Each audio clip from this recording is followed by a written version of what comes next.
Esmola, sim ou não? Dar-se-á reproveis a esmola? É a pergunta 888A de O Livro dos Espíritos.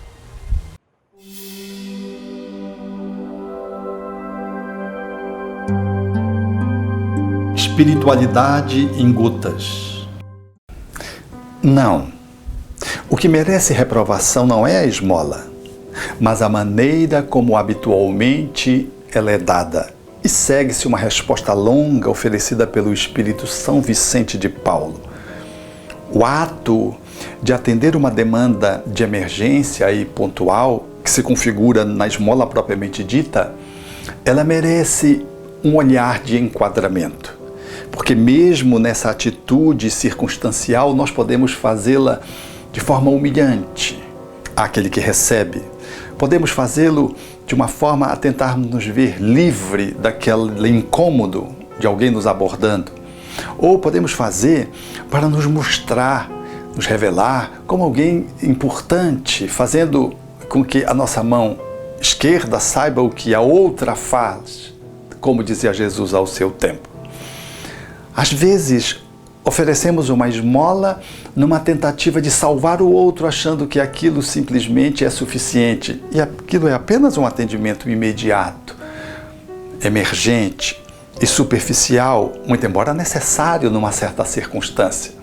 E de outras vezes, simplesmente negamos essa ajuda em função do julgamento de como aquele indivíduo vai fazer uso daquilo que vamos ofertar. Portanto, cabe a cada um avaliar dentro de si em que circunstância esse ato ele se consagra como sendo positivo para quem dá e para quem recebe. De que essa atitude ela é uma atitude que tem um tipo de enquadramento e um tipo de repercussão. De que para além da esmola propriamente dita, existe a beneficência, que é o ato de alcançar as causas e não apenas atender os efeitos que comparecem na via pública, nas praças, nas ruas.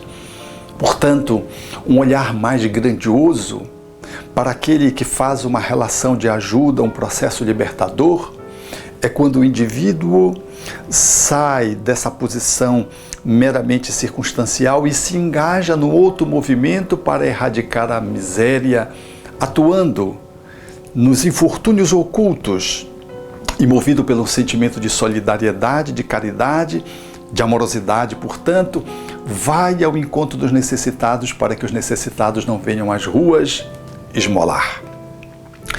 Essas atitudes, portanto, seja aquela pontual, seja aquela outra de maior envergadura, quando combinadas e movidas pelo sentimento de solidariedade e de amor, ela nos enseja a nos conectar com a divindade. E ela não esmaga quem recebe e nem degrada aquele que está se beneficiando circunstancialmente de uma ajuda, bem como não gera ostentação e orgulho em quem dá. São dois irmãos que se encontram e, numa dada circunstância, eles se entreajudam de uma forma a ser mediada pela amorosidade que os vincula ao divino e que os atende nas suas necessidades profundas e recíprocas, um de receber, o outro de oferecer, porque amanhã nós não sabemos em que circunstâncias nós nos reencontraremos